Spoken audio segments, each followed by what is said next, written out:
In the previous video, we talked about what is RPA. Now, in this video, we will talk about what is Blue Prism. Blue Prism is one of the most popular RPA tool which is used to automate repetitive and rule-based tasks of various applications like web application, Windows application, Java-based application, and mainframe applications.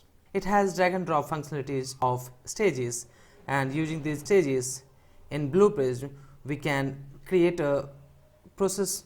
It is similar to flowchart where it goes from one stage to another stage like that. So in this process you can see, we can automate some process like where it goes from a start to add items to the queue process, and then it will, once item will be added to the queue, and then it will go to the next stage where it will take the data from queue, and then once data available in queue, then it will go to the next step and it will complete some steps there, and then again it will go and try to find out the next item. If the next item is available there, then again it will go there in the next step. If items not available, then it will go and perform some cleanup step, and then it will go to the end section.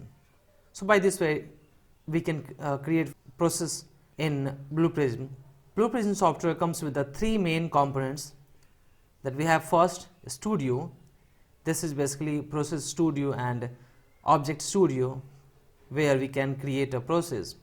Second, Control Room. Basically control room from where we can control our process, we can control our resources, from where we can schedule our process and run from there. Third, we have Resources. So resources is nothing but your computer, that's like a robot which runs your process, which is created in a studio. So in the next video we'll talk about Blue Prism installation pre-requirements.